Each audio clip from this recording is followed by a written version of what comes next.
Hello and welcome. This is the All 12 Signs video series for the transit of the first of two Capricorn full moons that we're having this Cancer season. This is at 1 degree and 7 minutes. It's not long after the summer solstice, which is when the sun moves into the sign of Cancer. I've done a quick little solstice reading as well as the collective reading for the Capricorn full moon. So if you want a deeper understanding of what's showing up with this full moon, go check those out. Come back and check out which sign you want to look at. Hello and welcome. My name's Chloe. I work with card divination, astrology, and as you just heard, and as you can see, I channel multi-dimensional energies through my body. Right, these are just one of the many ways that I channel, and you'll hear vocal light language and you'll see physical light language throughout the readings. All of this is bringing in healing, attunement, and activation and confirmation codes with the messages that come through in these readings. So that's going to be going on throughout. It is something that just flows out of me, so just be aware that that's going to go on. For those of you who know your time of birth and know your natal chart, I really recommend you check out the sign that falls in the first house first. This is called your rising sign, where your ascendant is, and the astrology will link in closest with that sign being in the first house, because I read for all of the signs as if they're in the first house. However, this never, ever, ever invalidates you looking at any other part of your chart. As it's a lunation, perhaps where your sun or your moon are, because they are always getting activated with every lunation. Just look to whatever sign it is that you're checking into. Look to where it falls in your natal chart and the house that it's in. The themes of that house, you want to apply those themes as well as all the meaning you've got going on in that sign to the messages that come through for the rising sign, because it will be as if that sign has now, of your natal chart, has now moved to the first house. So the astrology and the themes that I'm going to be talking about with the rising signs will still link in. You just got to add on your natal chart meaning of that sign on top of it. As always, take what resonates and leave what doesn't. Right, I am kicking off this video with the sign of Aquarius. So let us begin. Aquarius rising. How you doing, Aquarius? I'm doing your sign first because this is happening. Okay, apologies. Brain just went a little bit scattered. Right. So for those of you, as I said in the introduction, but I always repeat it here just in case you haven't caught the introduction. For those of you who don't have Aquarius in the first house, which is your rising sign, look to the house that it does fall in and the themes of that house. You want to apply those themes as well as everything else you've got going on in the sign of Aquarius to the messages that come through, because it's going to be as if that Aquarius energy of your natal chart, wherever it lands, has now moved to the first house. So when I'm going to be talking about the rising sign and the astrology for the rising sign, that will still link in. You just got to apply that meaning from your own chart to it. As always, take what resonates, leave what doesn't. And the reason why I'm doing Aquarius first is because this full moon is happening in your 12th house for Aquarius risings, and it's a bit of a difficult house. So I've now decided that from now on with the lunation cycles, I'm always going to do the 12th house placement first, because as I said, it can be a bit of a difficult house, and it's quite strange. Just had a conversation with an Aquarius rising today about the 12th house, and also another Aquarius rising has been in contact. So I feel it's very in alignment with what's going to come through in these messages. So, big full moon in Capricorn. This is the first of two full moons that we're having this year. It's really shifting the astrology in terms of the lunation cycles that we've been in for the basically since Aries season last year, where all the moons, the full moons have been in conjunct the new moons, and I talk about that in a lot more detail and explain what all of that means in the collective reading. That's already gone live. That's where I break down the astrology of the exact moment of the full moon, of how all the celestial bodies are talking to each other, and that forms a harmonic blueprint, right? That is like the baseline for everything that goes on in this all 12 sign series. That if I then create a sort of dive into what that energy feels like, because the more that we understand what the energy is looking like or what kind of frequency we can tap into, the more you on an individual level are going to be able to figure out from your own autonomy about how that's showing up in your life and how you want to respond to it. And so it kind of helps elevate general messages, right? Also did collective tarot. Not many cards came out for that reading, which was interesting because most of the time half the deck wants to come out. All these oracle cards, I always pull them before doing a transit, and I will be doing a separate oracle reading when I finish this the all 12 signs videos. Lots of channeled messages. I had lots of visions around what's going on with this lunation cycle of the first full moon, new moon in Cancer, then the second full moon in Capricorn. So this is a big shift, just generally in terms of the way that the lunations fall, but also in terms of how this relates to the eclipse cycles we've been going through. Because Capricorn and Cancer square Aries and Libra, and squares are where we see things come into being, we see manifestation come out. It's where we build, right? It's where we see the activations of the new beginnings and the endings that we've been getting with the eclipse cycle. So this is what's going on in Cancer season and Capricorn season are kind of a big deal when it comes to the eclipses. So I do recommend that collective reading. Now, in this reading, I am going to be pulling cards for 3 different piles. I'm doing things a little differently. All this Gemini energy has been inspiring me just to sort of shake things up a little bit. And so what's coming through in the 3 piles, the first pile is going to be, what have you learned since the new moon in Capricorn, which happened at the beginning of the year? What have we been integrating? And it's also sort of tying in, what have we been learning with all of these inconjunct moons since Aries season as well? So there's a bit of a crossover here of double layers of what's going on with the astrology. What have we learned with the cycle? And the second pile is, what is the energy download that's coming in with this full moon? And the third pile is how to work with that energy. So I see lunations as portals for download codes. This is a full moon, so there's a sense of an illumination of something, a completion. So it's of heightened energy. But with that, we're constantly, nothing ever ends, nothing really begins, right? It's the infinity energy. So with a full moon, yes, there's an element of a completion of a particular part of a cycle, a sense of celebration, a peak point.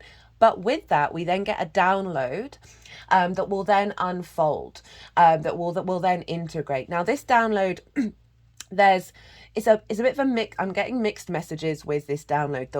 This download is going to be quite loud. That's taking us up to the second full moon. But also this download is going to be intermingling and working with the next download that we get at the second full moon. So there's a lot going on with this lunation cycle. So 12th house energy, Aquarius rising. So the 12th house is a difficult house. It's probably one of the most difficult houses. And this is the hidden house, the house of mysteries. It's those unconscious spaces. It's things going on in the unseen realms, behind the scenes. Now, in those unconscious spaces that we have, and it's not just our mind, it's every layer of this vessel that we're in, of those unconscious spaces, can be limiting beliefs and trauma responses. And this is why the 12th house is often linked into sort of anxiety, depression, sort of more mental anguish, or anguish that we can't quite put our fingers on. It's linked into loss and grief, a sense of isolation. And so there's an element of retreating, of going inward, of having time or seeking time by yourself, of just allowing yourself to be still and reflect. Now, underneath those trauma responses and limiting beliefs in our unconscious spaces, both from our own experiences, the ancestors, and our past lives, is the magic of our soul. It's an incredibly potently magical house, the 12th house.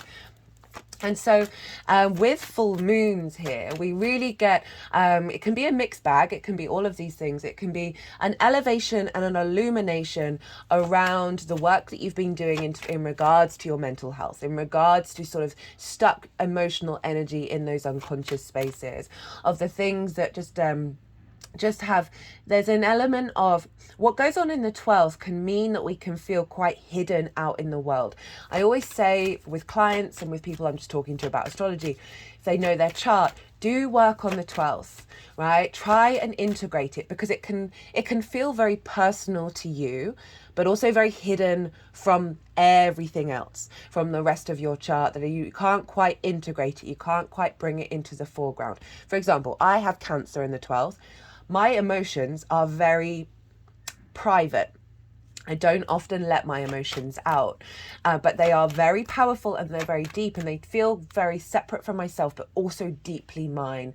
And there's something very hidden about them. And I've spent, I'm still working on it, but I've spent a lot of time trying to bring those emotions out into the world, out into what I'm engaging with, especially the difficult ones, or the ones that I might feel hypersensitive around, of just allowing myself a bit of courage, a little bit of vulnerability, and being able to bring them out into the forefront. So, as I said, this energy of the 12th can feel very personal to you, but also maybe inaccessible. And so a full moon can really highlight any work that you've been doing over the last 6 months, and also over a year now, since we've had those in conjunct moons. And I'll very quickly explain what it is. So the recent cycle, we had the Sagittarius full moon, then the Gemini new moon. So the new moon, in terms of the opposition, was following the full moon. And we've had that, and then that's now meant with the Gemini new moon, we've then had the Capricorn full moon, and Gemini and Capricorn are in conjunct one another. And this is a bit of a discombobulating energy, but it's very unique. It's thinking beyond tradition. We've had sort of more colouring outside the lines energy over a year now, of the downloads and the upgrades that we've been getting. And it's felt a bit discombobulating. And now we're moving into new moon in Cancer, full moon opposite the sign. So we're now moving into sort of the straight line energy rather than the line. It's almost an opposition, the in conjunct, but the energy just goes a little bit to the squiff, right? To the left or the right. So we're now getting straight line energy. So this is a sort of a culmination of everything that you've been working on, over the last 6 months from that new moon in Capricorn. You may see a sort of, you may have been doing some, as I said, a completion around a certain activity you've been doing, or a process that you've been working on, as well as the final in conjunct energy that we're having, the final key before everything then starts going streamlined. So you may have felt, particularly since the Gemini new moon, that a lot has been going on, right? That there's been a lot of upgrades, that there's been a lot of then side steps and discombobulation, and this is all building to this full moon in Capricorn. You might, with a full moon in the 12th, we can also get some illumination. When the sun is in the 12th, we get, when the moon is in the 12th, we get a heightened sense of our intuition around, okay, what's hiding in the shadows? What do we then need to work on very quickly? Not very quickly, I don't know why I said that. Well, it's kind of quickly, because it's the next full moon is Capricorn. What next thing in the shadows, in the underworld, do we need to focus on to then find more integration within self, and then be able to expand? So that's another thing that can come up over the full moon, a sort of a light bulb moment around our, because the moon is receiving the full light of the sun.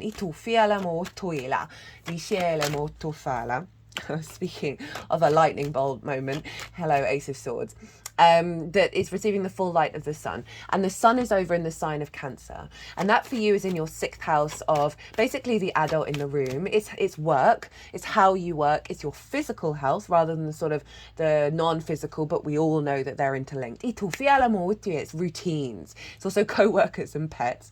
So the sun is over in the 6th, highlighting where there may be, with this full moon being in the 12th, there may be some illuminations around some energy within you that's blocked you from being able to truly work in the way that you would like to. There may be something around physicality and physical health that is tying back to something that's more. I'm just gonna have to pause. I'm still recovering a little bit from a cold. I had a massive download, not this weekend, but the weekend before, and then I got ill immediately afterwards, which often happens. So I'm just gonna pause and have a little bit of a cough. Apologies, Aquarius. Yeah, so you may have some illumination around in terms of getting a download moving forwards of something that may be blocking you from really finding the joy in your work. You may have an illumination around something in the unconscious spaces that's linked into physical health. So often with a full moon in the 12th, we can get a clearing out, we can get an integration and an upgrade in those unconscious spaces that then has a knock-on effect with our physical health, where we are able to harmonize the physical vessel. What else might show up? Because the sun is shining a light on that moon, and so it's influencing it, right? With an opposition, so the sun and the moon are always opposite when they are in a full moon, that we can find, we can see, hello Cancer, we can see things that are out of balance. Right, maybe you've got some ruminating going on in your unconscious spaces that's just blocked your motivation and your vision around how you work, how others may see the way that you work. And so we can maybe you've been prioritizing work, which has put you in a state of anxiety, and now you're feeling burnt out. That can be a thing. Or you've been in a state of isolation and an inner space and not really wanting to go out and communicate and collaborate in the way that you work. So we often can see a highlight where something's out of a balance, because then we can then bring it into balance with that awareness. Now, in terms of the magic of your soul, right? So this can be going on at the same time with a full moon in your 12th house. Is a real heightened sensitivity to the magic you have within you. And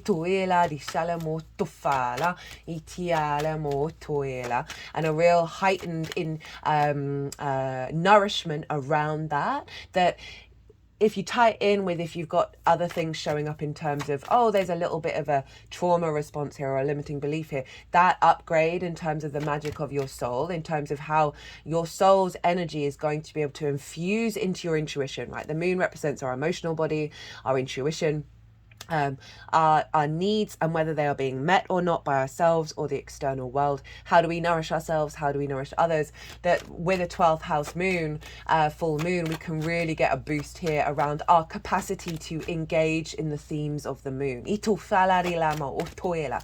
then we're going to have another upgrade after this with that full moon in Capricorn. Now, Venus and Mercury are conjunct the sun. So we've got this beautiful infused energy of Venus, she's very nourishing in the sign of Cancer. There's a lot of love here. There's a lot of tenderness and sensuality and softness. We've also got Mercury, right? The messenger of the gods. How we collect information and how we then exchange it. And with Venus, again, that connection, that love, that sense of appreciation, all conjunct the sun. And so they're influencing the sun and infusing the sun's light with their energy, which is then being reflected on the moon.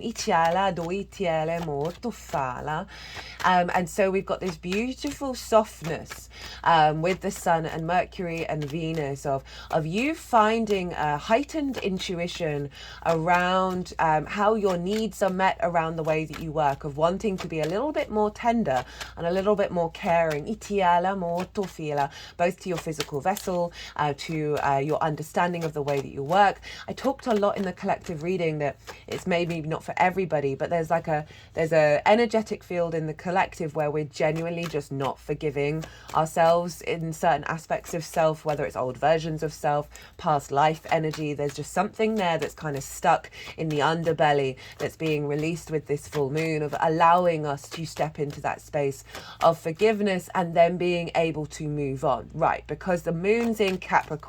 Capricorn's ruled by Saturn. Saturn is all about cause and effect. It's all about longer term cycles. It's about responsibility, due diligence, a sense of commitment, integrity, and your legacy, right? Saturn can be a bit of a cool character. It's a bit more of a no planet. And it wants you to be able to get on and do the hard work. Capricorn is also the collective earth sign. So this is about longer term legacy energy. This is about bigger cycles, not the immediate moment. Now, with the combination with Cancer and Capricorn, this really feels like there's a healing work going on with the Sun, Venus, and Mercury. That is allowing, releasing forgiveness. You don't even have to be conscious around what on earth is doing on. That is fulfilling the needs of the moon. And the moon in Capricorn is like, let's get on with the longer term plan, right? We've got work to do in the best possible way. Our soul has a legacy. You have a legacy of wanting you to be able to commit to taking action in the 3D world that is serving your longevity. And the moon rules Cancer. So what's going on with the moon is directly influencing what's coming through with the Cancer energy of like, okay, the mountain goat is wanting to climb that mountain. Or I just had a little image of the mountain goat standing on top of on the mountain in your 12th house saying, I've got to a point. I've hit that peak. I've climbed that mountain. I've done that 8 of cups. I've got the perspective. And now we're releasing a lot of perhaps entwined, entangled, limiting beliefs. For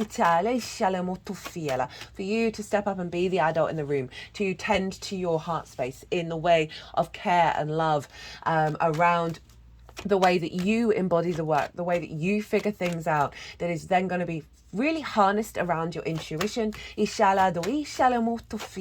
rather than around sensitivity.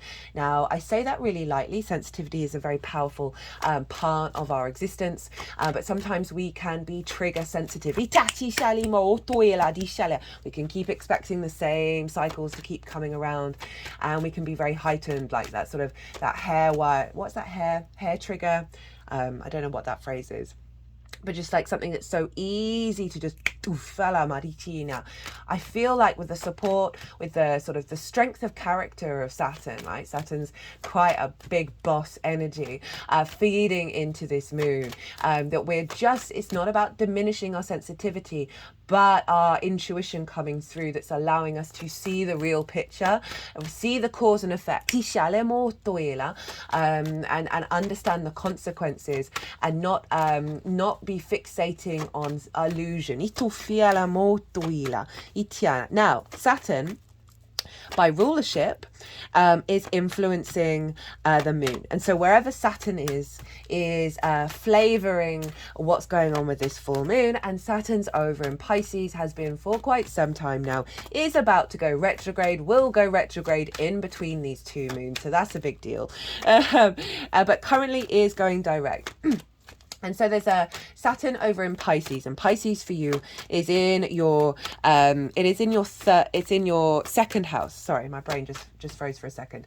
For all of a sudden I was just I had it in my head that I was reading for Cancer rising, so that's interesting, and maybe it's a doubling down on that Cancer energy. And okay, it's reminding me to talk about another little thing that I really do break down in more detail in the collective reading, that Saturn's in your second house of your values, right? The things, the skills and tools that you have in order to manifest and bring in regular income in this world. It's the things that you value, and it's also most importantly, how you value yourself. Saturn's been a bit restrictive over in this house, so you may have found just some roadblocks and some limitations around bringing in regular income, around you figuring out how your skills and your tools really can manifest the reality that you want. You may have had a growing level of maturity around the things that you value, and a sort of a deepening of a dedication to your own value that's coming from a really mature place. So Saturn can be a difficult planet, but trust and believe, everything Saturn is trying to do is to get you into an alignment with your own integrity, not that of anybody else's, to walk your talk and commit to your legacy. Saturn in Pisces, very much for me, is making magic real, right? Pisces, very fluky, very synchronistic, very sort of curveball, non-linear energy. It's the all-encompassing cosmic ocean, right? So miracles can happen, right? Now Saturn makes things solid, and so Saturn is giving a level of structure to this area of your house, but you may have been going through some bumps over the process of it doing so. But overall, it really allows you, Saturn allows you to step into your own authority in a really powerful way that is based on your observations of your actions, right? And the consequences of that. It's quite, I mean, I'm a big fan of Saturn. Saturn basically squares all of my personal planets. It can be a difficult energy, but once you realize integrity, right? If you're messing around, if you're not doing what you truly know in your soul is the most integral thing to do, if you're also spending a lot of time being frustrated by the lack of integrity externally, that can be a big thing where your energy then just gets drained. And what you always want to reorientate is back to the self, back to your own experience, how you move through the world, and not allowing the external world to distort that. Saturn will really, really support what's going on there. So Saturn is influencing from the second house of your skills and your tools, the things that you value, how you bring in regular income, manifest, and how you value yourself. So Saturn is making sure you're sort of standing tall in regards to your own value. You may get some clues and hints around your skills and your tools in order to manifest and bring in more regular income. You may find falling away old value systems based on a lack of inherent self-worth, right? Even those out there who think they are, who have quite a sort of, oh, I don't not value myself, I think I'm the best, all of that kind of thing. I'm sorry, our species is, there's an inbuilt abandonment issue that is inherently, even no matter how confident you feel you are, there is always going to be a little thread that's like, I feel very vulnerable, right? Well, that is whether, right, you may have fully integrated that within yourself, but we're always still influenced by the collective. I would love to meet someone who genuinely, fully mind, body, spirit, totally integrated in terms of how they value themselves. So you may find with this full moon that there's something falling away that's been blocking your realization of your own value. And then activating, because of that falling away, and because that creates more space for the magic of your soul to come through, feeding into the way that you work, right? So we've got a combination of the house of your skills and your tools in order to make money, and then we've got the house that is how you work, right? So we've got an alignment coming in that's bringing in an upgrade around your capacity to implement the inherent soul gifts that you have in your skills and your tools to manifest in the way that you work and the way that you figure things out. So lovely energy. What else is going on? There's lots of other cool stuff going on in terms of the astrology. The one thing I'm going to say, Aquarius, because this is in your sign, the sun is in conjunct the moon.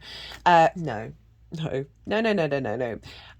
sun is in conjunct Pluto. They are both at 1 degree of their respective signs, and Pluto is over in the sign of Aquarius, which is in your first house. This is all about you, the self. You are going through some big transformative energy in regards to who are you, how are you seen, how do you embody yourself, and your whole physical vessel, right? And so it's also inverted to the moon, and so this is very there's a lot of osmosis with the inversion to the moon, if that makes sense, because they're right next door to each other. So there's like a blending on the subtle energetic field, the quantum field, between the moon and Pluto in regards to what's coming through with this transmission. So there are things going on behind the scenes. There's going to be like a dissolving in your energetic field that's in alignment with what Pluto's trying to do. Pluto is trying to, in the sign of Aquarius, in your first house, is get you in alignment with your universal frequency, right? Aquarius is the collective air sign. And this is sort of the more utopian, forward-thinking, egalitarian energy of Aquarius. And it's really redefining power dynamics that you have around self, and magnetizing towards you a more integrated, expansive frequency in regards to self. And so this is going to be dissolving into this moon and really helping clear out what's going on in that 12th house. It's also in conjunct the sun. So I was talking about in conjuncts earlier.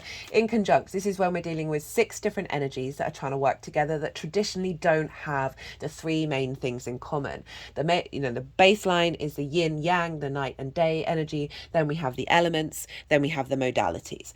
Aquarius, you are fixed air and yang in nature, and Cancer is water, it is cardinal, and it is yin. So it's kind of like you got 6 cats with different personalities and they're all doing their own thing. Once you realize with an in conjunct that the goal is to herd the cats, then it kind of relieves the energy around, why is these things not working? Why is this taking a little bit more effort? Why is there so much miscommunication, discombobulation? Once you realize, okay, there's 6 energies, we're going to find some common denominator, we're going to be able to work together. And so that Cancer energy, highly sensitive, right? There's a softness to it. There's a nurturing energy. There's a sense of home that it's seeking. Now, Aquarius, it can be cool, calm, and collected, right? It's sort of the zoomed out perspective that is a bit detached from those emotions. And that's why these are in conjunct one another. And so there's something around here that Pluto, I really feel, is going to be drawing on the energy of the Sun, Venus and Mercury that's allowing you to tap into your emotions. Perhaps in a way that you may not have done before. And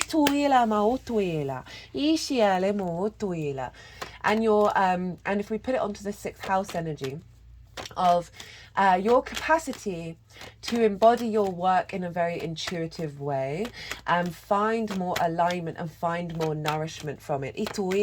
So often when we're not looking after that 6th house, we can get really depressed, right? It's opposite the 12th. Because if we're not feeling satisfied in the way that we work, this is every little thing that you do, right? If we're not feeling that level of oh, that felt good doing that, or that gave me a level of satisfaction, of completion, if that's sort of not very present, and that's reminding me of what I wanted to talk about. How long are we doing this for? Oh, we're all right. I feel like these are going to be long ones again. If we're not feeling so satisfied in that, then we can feel really displacement, or we can feel a level of displacement and dissatisfaction with life, but we might not quite know that that's what's going on.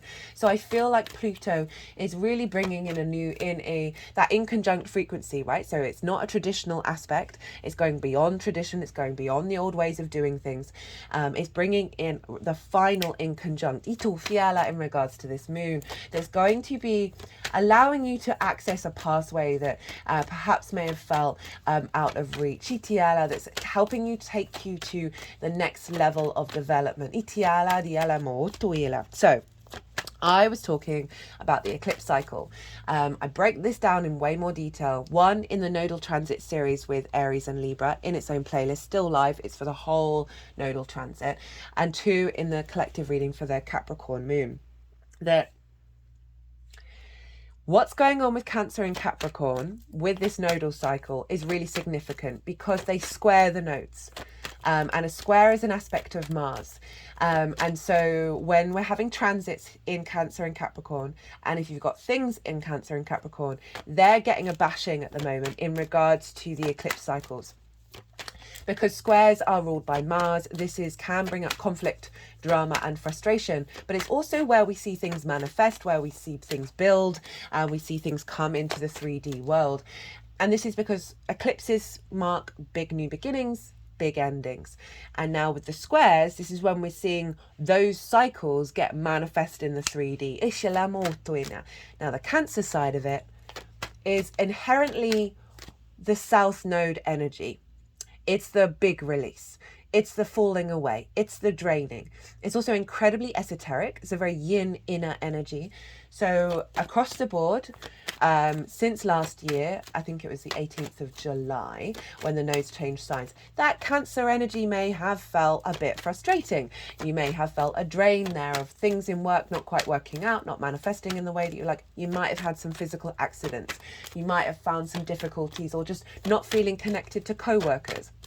Not feeling you've got the energy and the momentum to refine and tap into your routines, right? All of this, right? The yin south node can feel very draining, but just know that this is also a process of refinement, of really figuring out what's important to you.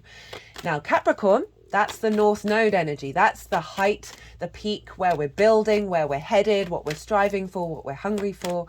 You may have felt over the last year that you've just spent a little bit more time in those inner spaces. You may have seen heightened anxiety, heightened depression. You may have spent more time in isolation, as well as a heightened activation around the magic of your soul. Lots more signs, lots more synchronicities, all those kind of things. Lots more unusual things that you're not quite sure about, that maybe only you're seeing, and you're not integrating into the rest of the chart. But there's a real heightened activation of strive. Where are you headed with that 12th house, with that integration of the themes of Capricorn, right? Of your longevity, of your legacy, of a sense of dedication and commitment. So we may have seen old patterns fall away in order for you to activate and manifest with the new alignment that's coming in with the eclipse cycle. So I want you to look to where your sun and your moon are in your natal chart. The themes of the houses that they're in are likely to have played a role over what's been unfolding over the last 6 months, and what may show up with this full moon and the unfolding to the next bit of the cycle. Your luminaries always get activated with every lunation cycle. So those themes, you can bring them into itufala rilama otufala ishilemo doetala dishania. You can bring those into ashala ditufala maotoela itatiana. You can, sorry, they're getting a bit distracted. I get a bit distracted. When working, when the energies that I channel keep just messing around with the deck.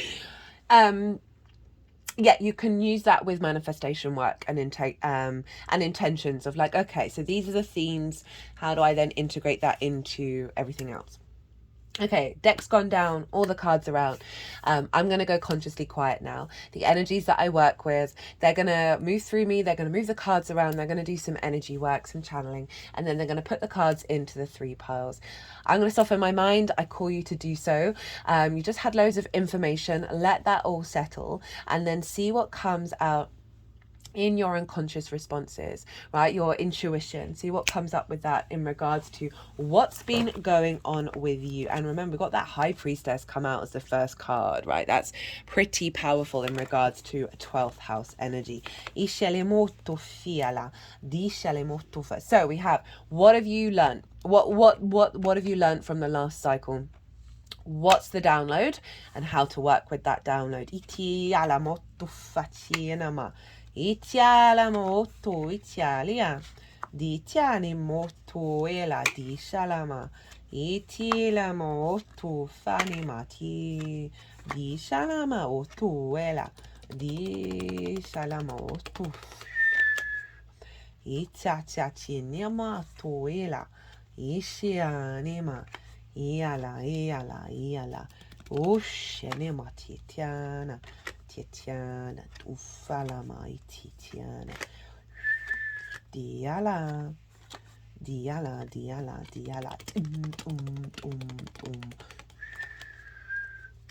di shatiatiana,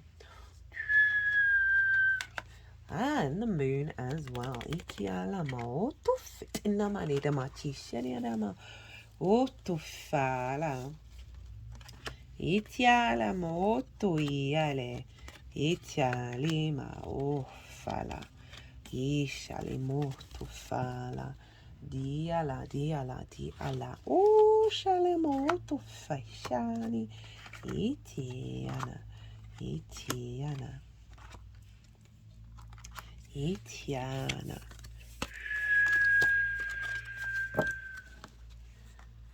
Got 3 aces. Blimey, Aquarius.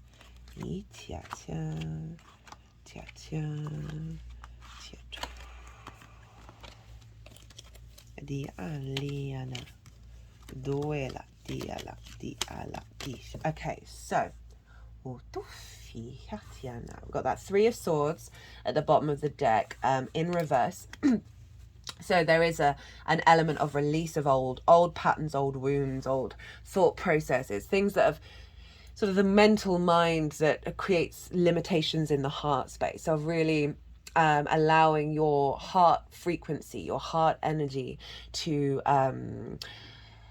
be in its full force. I've just had an experience where a difficult experience with someone that I know, and it felt like I was an electrical and appliance, and they'd pulled out the plug from the socket. And it wasn't that I didn't have energy in my body, it felt like my heart energy, my heart vibration was gone, just drained. Like I have no emotional connection to anything, to life, right? And I felt like that on and off for most of my life. Like I've been in the pit for most of my life. Saturn squares my moon, was one of the side points of that particular transit, and it was really interesting to observe falling back in the pit and feeling quite dead inside, if I'm real with you. That it gave me the space to realize, okay, that used to be my whole life. There's obviously something going on here. There's something, I said earlier that I had a massive download and upgrade, not this weekend, but the weekend before. And then I got ill. And then I had the opposite of what that download was happen in my life. And often that happens when we're going through quite high octane integrated cycles, that because we can reach such a high point, then the lowest point comes up in order to rebalance. And so you go through basically defragging and recalibration. And this is what this card feels to me right now, is that there have been these pains, these difficulties, and you may be still experiencing them, but it's because there's been a massive release, and you may not have quite fully caught up with the integration in the 3D. I said I got ill. When we get downloads from the multidimensional sphere, the 3D's denser, it's heavier, it's where we create, it's where things are material. So the material, heavier, denser world takes a little while to catch up with those downloads. And it can feel really disorientating when you're in this space where you're like, oh, I thought I shifted this, and then so that's what I'm getting with that one. Okay, so what have you learned? What have you learned? What have you been going through with the previous cycle? We got the 5 of Cups, the 5 of Wands, the Lovers in reverse, the 6 of Cups, the Ace of Wands, the Star, and the Queen of Swords. This is a really beautiful message for the 12th house, because we do have the grief card, and the 12th house is linked into grief, right? That sense of loss, the release of it all. And there's a heaviness, there's a bit of there's a weight here. It's a very natural human experience to have. There's been a cycle of processing grief and processing just a low-level chaos energy, a low-level conflict energy of feeling the discombobulation. This feels like this very inconjunct, this, right? There are the cats trying to herd them. But there's this something around your motivation and your drive, right? Because it's fire, it's your passions, it's your capacity to manifest from the transformative energy. That there's just been a process of you working through blockages and situations and scenarios that have just created a level of why is there conflict here? Why is there not momentum, right? There's movement here, but there's no momentum, and there's no movement here. There's a stagnant, forensic energy that's just not been able to move forward. And this can be your internal mind, your unconscious spaces doing battle with one another. This can be reflecting on situations where you're building on the cycle of that grief frequency, where you're just finding situation after situation after situation that is a repeat of old cycles, where you're like, why is this still turning up? And it's come with the Lovers in reverse. So the Lovers is all about making choices and being able to make the right choices as you move forward and climb that mountain, right? It's also about lovers. It's about connecting with the other in a state of union. A very powerful one because it's major arcana. This can be about relationships and relationship dynamics. This is the Gemini card, and you have Gemini in the 5th house, and that represents your creation energy, your joy, your pleasure, the inner child, things you birth into the world, children, literal children, as well as romance and dating. So there can be blockages around that creation energy, around you finding that joy, finding that spark, finding the curiosity of existence, right? Of connecting, healing inner child work as well. Some blockages have been come up around that inner child, that as well as relationship dynamics. Why do they keep showing up like this? And it doesn't just have to be about romance. It's about finding the joy and the pleasure of interacting with everybody else. There's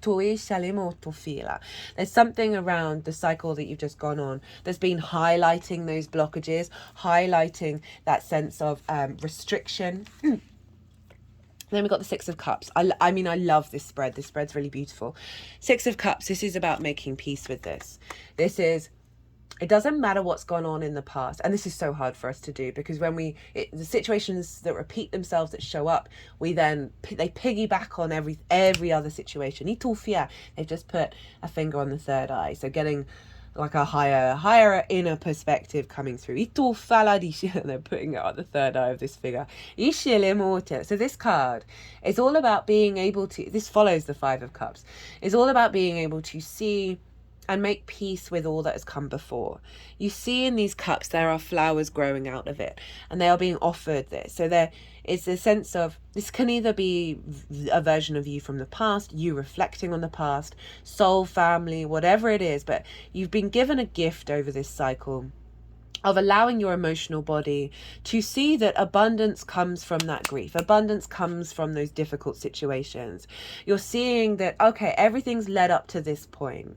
And without those things, I wouldn't be who I am. I wouldn't be in this state. I wouldn't be able to be at peace with my environment. And so this is saying that this cycle, you've been able to tap into that energy. This is the biggest house in tarot. That represents a level of safety and security. So there's been this dual process of difficult things, of old situations, manifesting in new situations that have allowed the space for you to reflect on them. And you've had support from the universe that's brought in the 6 of Cups. So saying, see the nourishment, flip the perspective, know that you are safe, know that you are held. And often I get sometimes from my guides, they're like, sorry, not sorry, but soz.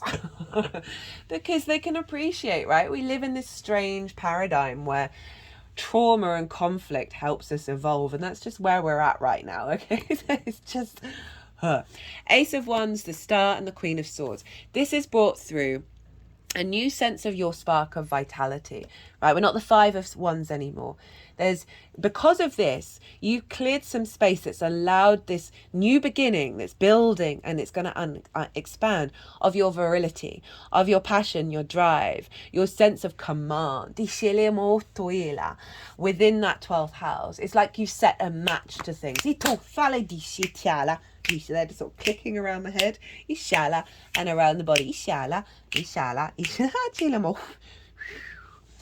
That is this new lease of life that you are going to be working with, right? We've got the Star and the Queen of Swords. This is the acknowledgement of the deep healing process that you've been going through, right? And this is also about You becoming more uniquely yourself. She is unclothed. She has no masks on, right? She has rid herself of that. She's in alignment with the earth and the galactic energy. And her process of purely existing in her unique form is healing the world. Ishala diala moto shila. It's about hoping and dreaming.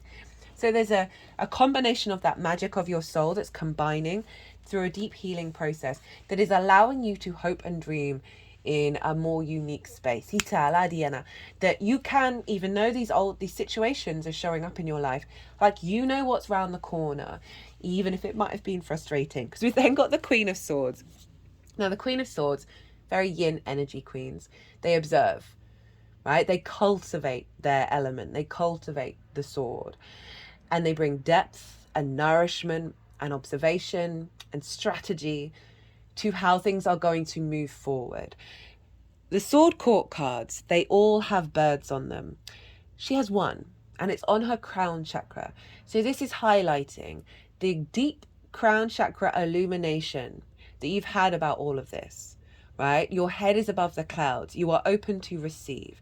You are cultivating a new framework, a new ideology of how you're connecting to that 12th house energy that is taking you, propelling you forward into the next cycle. So this is what we've been learning and working with. What's the download? We've got the Two of Pentacles in reverse, the Chariot, that's Cancer energy, Judgment, that's Pluto, Six of Pentacles, High Priestess, Ace of Pentacles, Page of Pentacles. You've also got the Nine of Pentacles over here. You've got quite a fair amount of Pentacles showing up post this, post the Cups and the Fire with a little bit of Swords. So this is sort of giving the implication that this cycle, we are now implementing it. Itufia in the 3D. Stuff's going to start to shift in the 3D. So Two of Pentacles in reverse. No longer feeling like you're in survival mode. No longer feeling that you're just treading water. And just focusing on the juggling rather than, you know, what are you going to do next? How are you going to thrive? How are you going to survive? This is my survival card mostly. It's the main theme I always get with this card. It's in reverse. It's a falling away, again, of the movement, but no momentum. There's balance coming in to your 3D world from that 12th house that is manifesting in the physicality, right? You're stepping into, okay, I've been treading this water, I've been figuring things out, I've been learning this skill, I've been mastering this particular energy, and now I'm taking it forward. Now I'm implementing this internal balance. I'm getting quite a few messages come through. This internal balance is coming out into the world. But it's providing momentum rather than the treading water. The Chariot. Hello, Cancer. Love this card in the 12th because this is a really powerful energy. This is a very confident, victorious energy. And it's kind of following on from what's come in here. Because the Chariot, the figure in the Chariot, knows that every experience that it's gone through has provided wisdom, has provided resources for it to then move through the world in a state of harmony, in a state of balance, without trying to control everything, right? It's got the stars, it's got the lingam and the yoni and the wings of the lovers, which came up. So that's been turned upright. And you see here we've got the yin and the yang of the sphinxes, but there are no reins. This figure isn't trying to control how it moves through the world. It's in alignment. It's in that balance. And it's then moving forward with confidence because it's the perspective that it sees about everything that's come before is that, right, have you ever played computer games? You may not have done. But you basically had like an inventory. You could put loads of stuff in your pack, but it never looked like you were carrying anything, which I love. I always wanted that as a kid. As a kid, I had the idea that one day we'll have clouds that float above us that we can put all our things in. And then they come out with a cloud. And I was like, you stole my 6-year-old idea. How dare you? That there's a real sense of incorporation of the resources that is allowing you to move in through the world. And so with the 12th house, you know, it's kind of summing up everything that I was talking about of the implementation of what's coming through in the 12th, that which is behind the scenes, into the way that you work, into the way that you feel in your body, the confidence that you have within yourself, and that sense of value that is integrated and expansive in regards to how you're tapping into your magic. There is a sense of movement, more movement in your work house as well. But overall, you know, if you think of the Chariot energy inside the 12th with all those difficult energies, you're really confident. You're seeing the anxiety, you're seeing the grief as a resource, as a tool. It's not diminishing the emotional connection to those things, but allowing yourself to integrate them and take them out in the world. Judgment, a sense of resurrection, a sense of ascension. This is Pluto in your first house. These are the dead. They are grey. They are being raised up by the angelic frequency. The mountains in the background represent a higher perspective. So there's an element of a level of seeing things from a higher perspective, right? This can be your 12th house energy, all those difficult energies, the ancestors, the wounds that we hold in the 12th. Where all of a sudden, rather than expecting the cycles to repeat again, rather than falling in victim mode, rather than the revenge fantasies, there's a sense of, oh, that was part of the bigger picture. Oh, I can shift this frequency into something more integrated and elevated, that ascension energy. My judgment, rather than not being able to perhaps make the right decisions, the judgment that's coming through is allowing you to see things clearly, to connect to that 12th house from a more integrated perspective, and your ability to apply it. We then have the Six of Pentacles. So we've got 2 sixes showing up, I believe. Yeah, I think that's all of them. Six of Pentacles is that this download that's coming in is putting you back into a state of balance. You see the scales here. This follows the Five of Pentacles, which is all kind of like scarcity mindset, feeling run down, not feeling supported. Support's coming in from this moon. You may see that manifest in the 3D, where you're then able to step into another framework that is beyond the treading water, beyond the grief, beyond the sort of the frenetic conflict.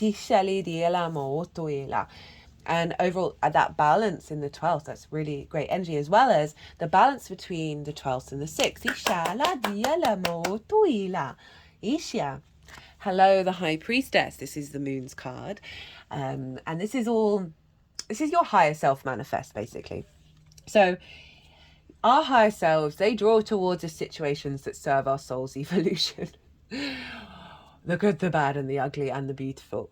But there's pomegranates and palm leaves behind the High Priestess, which really represent fertility and abundance. She is very confident that she is drawing towards her that which she needs. It's the moon as well, your nourishment, your needs, your intuition. Heightened activation around your intuition, around the decisions that you make to bring this sense of nourishment towards you. And with the High Priestess, this is all about surrender, of having a high level energy around faith, that this is what's unfolding, even if it doesn't show up immediately. There's a real sense of allow yourself to be you, without the worry, without should I have done this, should I have done that, should I have done that. This is really saying there's some calm, there's some stillness coming in. Tap into, magnify that energy. And you've got the Magician, right? The High Priestess and Magician as one of the tools to work with this energy. We then have the Ace of Pentacles and the Page of Pentacles. Big new beginnings around the 3D, around the material. Okay, we've got a renewal, we've got a sense of opportunities, a new way of communicating and understanding and engaging with the 3D world because of what's being healed and elevated with that 12th house. Okay, so what's coming through of how to work with this energy? Oh, I love it. I love it. We've got the moon, we've got Pisces showing up, which is where Saturn is. The Four of Swords, not surprised that's coming up with the 12th house energy.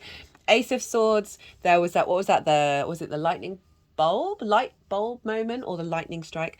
The Nine of Pentacles, the King of Wands, and the Magician. So we've got some rest energy. We've got the moon. The moon is, as I said, Pisces energy. This is about you know, the sort of the psychic, the softness, the sensitivities, that which is hidden, right, that which is unseen, our sense of cultivating our sensitivity to a level that supports us, of cultivating that. We're all psychics, by the way, we just do it in very different ways, of cultivating a heightened sense of connection to those unconscious spaces, right? That is the 12th house. And this is really calling with the Four of Swords, right? The Four of Swords is all about knowing you are held by something bigger than yourself, because they're in a church, right? This is about being in meditation, being in stillness, giving yourself the space to bring this in, right? This is how to work with this energy. This figure is contemplating that Three of Swords that have now come out of the heart. They're no longer there. We're in observation of them in order to find the truth, the Ace of Swords. And here we have that Ace of Swords. So this particular cycle is really calling you to soften. Give yourself moments of stillness. Give yourself moments of, whether it's meditation, yoga, going for a walk, doing the washing up, what other things? I mean, all the things, whatever it is that you can then be in a state of inner contemplation. You might want to do prayer work, whatever it is, that just gives you that moment to breathe. Because when you do this, when you tap into this energy, the Ace of Swords is coming through. And this is the inspiration. This is the wisdom from the higher perspective that's fulfilling your sovereignty. Rather than being entangled with that 12th house, you are getting clear visions come through, divine inspiration. This can be about how to work with that magic, how to work with that limiting belief. Very powerful with that Ace of Swords of a level of clarity. That's the zings. The zings are going to come in. That is helping you then act on it, right? And the way to act on it is to... Okay, we've got some now big yang energy show up, right? We've got the Nine of Pentacles. This is Venus in Virgo. And this is all about you cultivating a framework around making decisions and putting them into action that serve your long-term holistic life, right? Not burning ourselves out, not over partying. This is about how do I bring a level of contentment, nourishment, play, wisdom to every area of my life for the long term. This figure is hanging out in their garden. There's loads of grapes. This represents abundance, right? They have put in the work. They have done the things that they needed to do in order to get to this space. So this is there's an element of boundaries that come up with the Nine of Pentacles, of the capacity to say no beyond our impulse, right? So this is how to work with this energy. It's figuring out what this means to you and how, like, really maybe do some deep meditation about what does this represent? How do you want this to look like in your life?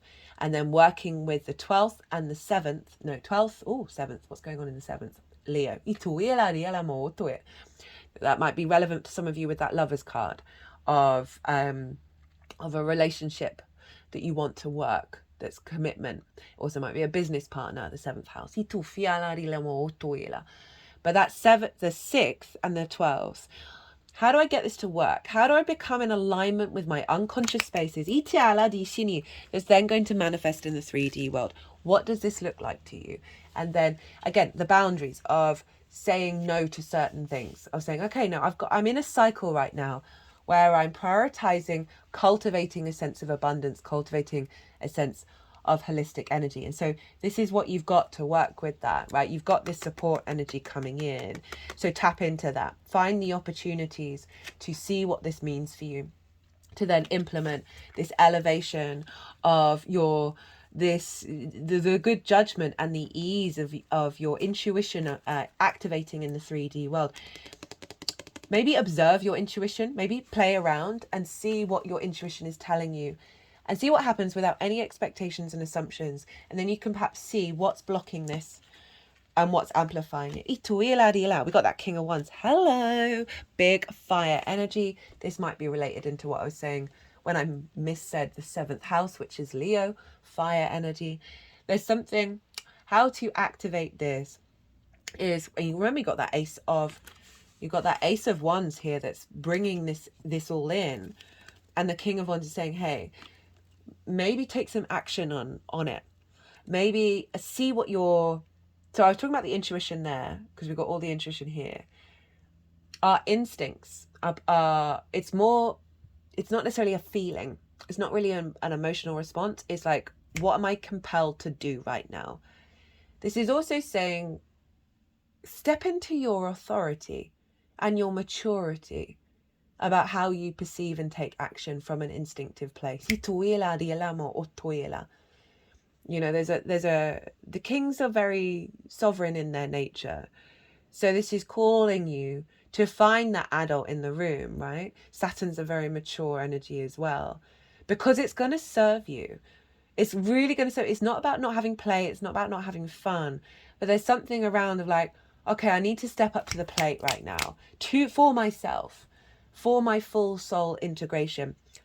King of Wands, very passionate, right? So there's an element of where are you passionate? What gives you this King of Wands energy? What's diminishing it? And working with trying to figure that out. The Magician.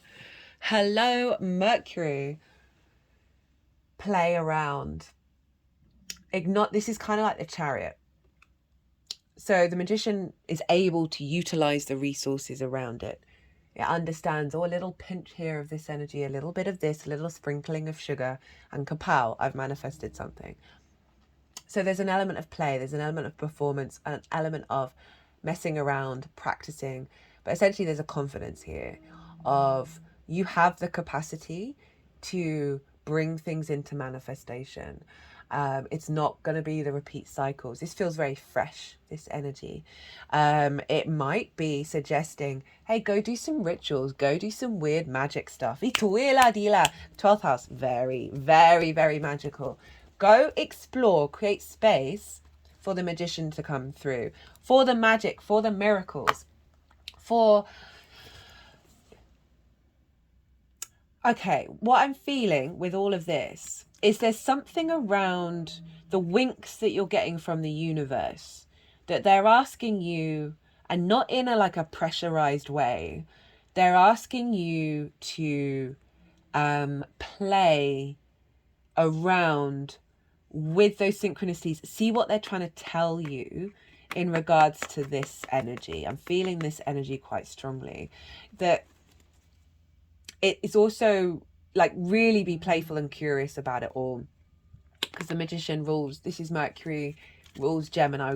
We had so much going on in Gemini. We've got Jupiter there, and that Lovers card came up. So there's something around tapping into the magic in terms of your creativity, your pleasure, your joy, trying to amplify that, but in a mature way. That you're being playful, but it's with the intention of a longer term cycle. Capricorn's all about the long term. Right, how are we doing? Oh my goodness, an hour and a half. Not an hour and a half, an hour and 5 minutes. Do you want another card? Where's that? Where's my current favourite deck? I'm just going to pause because I want to get you a card. Hey Aquarius, so I'm really enjoying using this deck at the moment. This is the Shaman's Dream Oracle. Want to see a little added bonus to see how to work with this energy, what's going on, what's showing up for Aquarius. Yeah,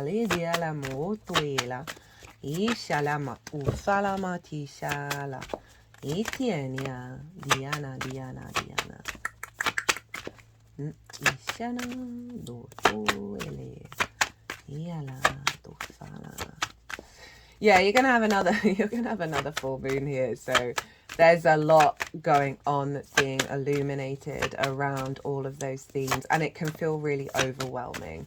It can feel very... It's just there can often be a heaviness with that 12th house. It's so powerful. It's such a beautiful house, but genuinely, I do see the struggle is real. The struggle is real.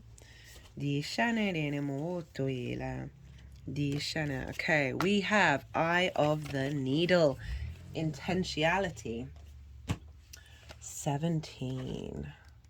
That's 8. We're in an 8 year at the moment. Okay. The eye of the needle, intentionality, clarity, positive outcomes. If you look through the eye of the needle, what do you see? Summon the experience of being so singly focused on the task ahead that it becomes natural to remove anything that is superfluous, every distraction, every non-essential, so you succeed. What is, in this case, the definition of success? That's sort of talking about that 9 of Pentacles. Like, what does this look like for you? What does this mean for you? In order for the threading of the needle to happen, everything not in alignment with your goals need to go. I was talking about boundaries. That's hilarious. This is the only way to get what you need. Shrewd discernment. The willingness to winnow down the needle thread connection to its essence. The eye of the needle looks so tiny, but once your intention threads through it, a vast opportunity is presented on the other side.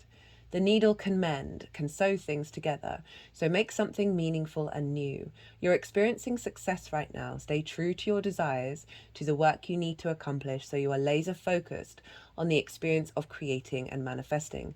The outcome is assured by divine forces. Well, honestly, that really is just kind of summing up what I was talking about. It's kind of feeling like the Ace of Wands, of like this element of clarity and judgment that's coming in, and a removal of the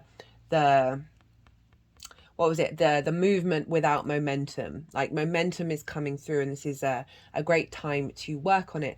Still think being playful and getting creative. It's not necessarily about not taking things too seriously, but that meditation that allows you to tap into what this is asking you to do and what the cards in the astrology is showing up, and then playing around with possibilities that you may not have done before. Right, I'm going to leave it at that.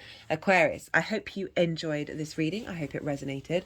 Whether it was the messages, you just like looking at the tarot, hearing about the astrology, if you hit that like button, it would bring me a lot of joy. It also helps the algorithm. Facts is facts. If you want a personal reading, if you want to go deeper dive on what's going on here, or the 2 Capricorn full moons, or anything at all, my website is in the description box and my email address is there. I've also got Instagram, so you can DM me there, leave me a voice note, give me some context, and we'll figure something out. Other than that, Aquarius, be good to yourselves, be good to those around you, and most importantly, be well until we meet again.